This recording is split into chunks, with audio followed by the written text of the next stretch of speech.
My name is Barbara Steinberg. I'm the founder and owner of PDX Reading. And though I stand before you today as a trainer of teachers, my roots are actually in the classroom. I knew from a really young age that I wanted to be a teacher.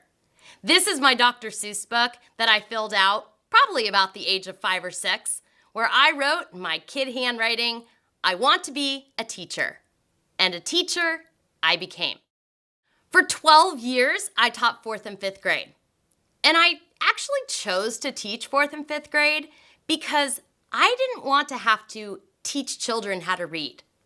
The aspects of reading that I loved were how to analyze characters, motives, and make connections to the world.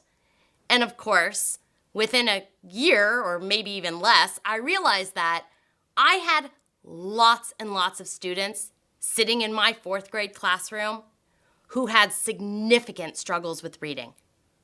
And even though I knew that they were really smart and they could talk about their reading and they would engage with me when I would read aloud, when I looked at a piece of their writing or I listened to them read aloud to me, there was a huge disconnect.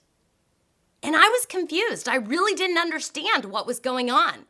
They were working hard, I was working hard, and yet the effort relative to the progress was inconsistent.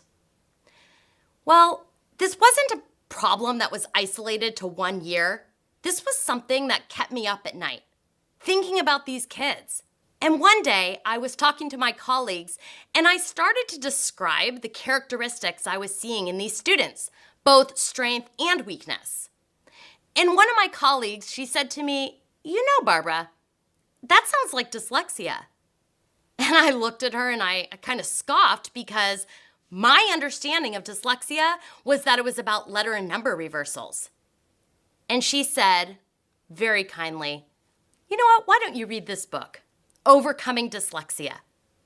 So I took the book, I am a lifelong learner after all, and I read it cover to cover multiple times. And I had 2 aha moments.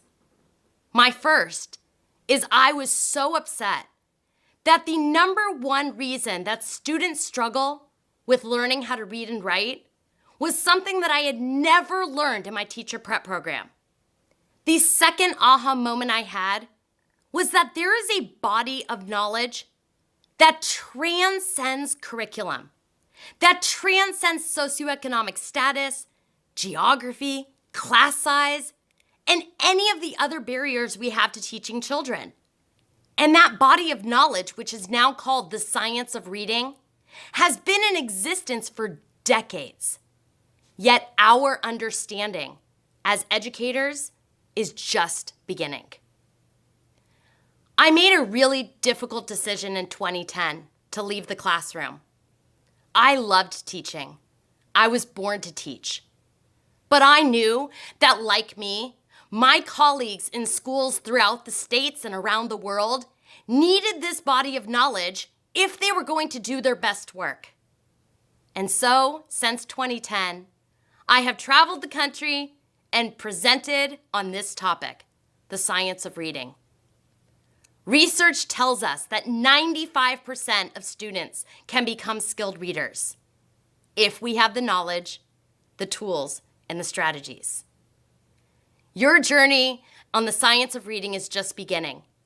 Whether you've been teaching for 10 years or 20 years or you're new to the field, we are lifelong learners. And as Maya Angelou says, do the best you can until you know better. And then when you know better, do better. I look forward to being on this journey to learn with you, to support your work. We can teach 95% of students to be skilled readers, and it starts today.